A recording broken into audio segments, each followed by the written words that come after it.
हरी हरी बोल, हरी हरी बोल, हरी हरी बोल भाई, हरी हरी बोल।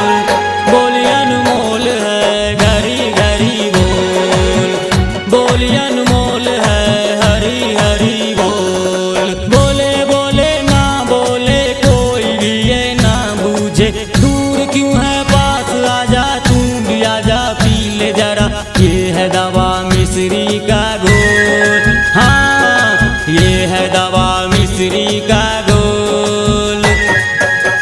बोल अनमोल है हरी हरी बोल, बोल अनमोल है घरी घरी बोल।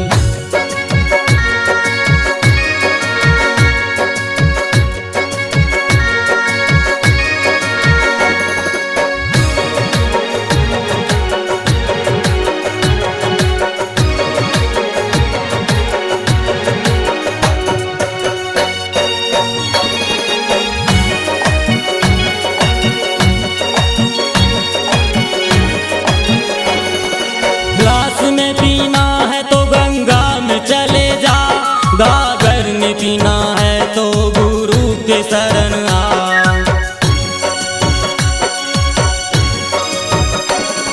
ग्लास में पीना है तो गंगा में चले जा, गागर में पीना है तो गुरु के शरण जा। कर मन तू सच्चा ले दोनों हाथ जोड़, कर मन तू सच्चा ले दोनों हाथ जोड़। बोल अनमोल है हरी हरी बोल, बोल अनमोल है घरी घरी बोल, बोल अनमोल है हरी हरी बोल।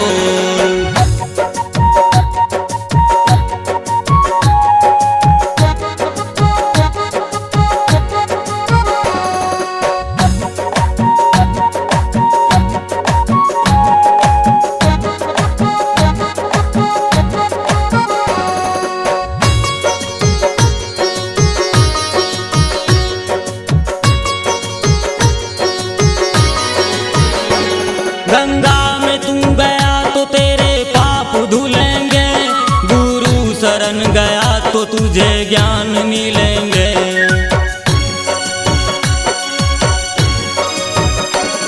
गंगा में तू गया तो तेरे पाप धुलेंगे, गुरु शरण गया तो तुझे ज्ञान मिलेंगे।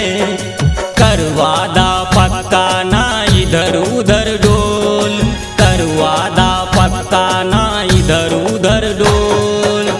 बोल अनमोल है हरी हरी बोल, बोल अनमोल है घरी घरी बोल, बोल अनमोल है हरी हरी बोल।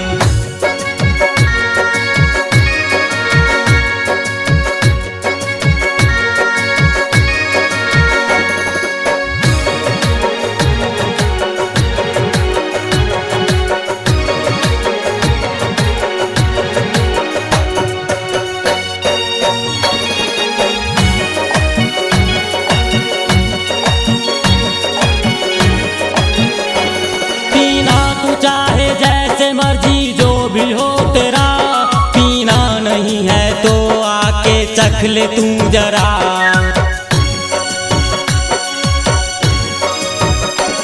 पीना तू चाहे जैसे मर्जी जो भी हो तेरा, पीना नहीं है तो आके चख ले तू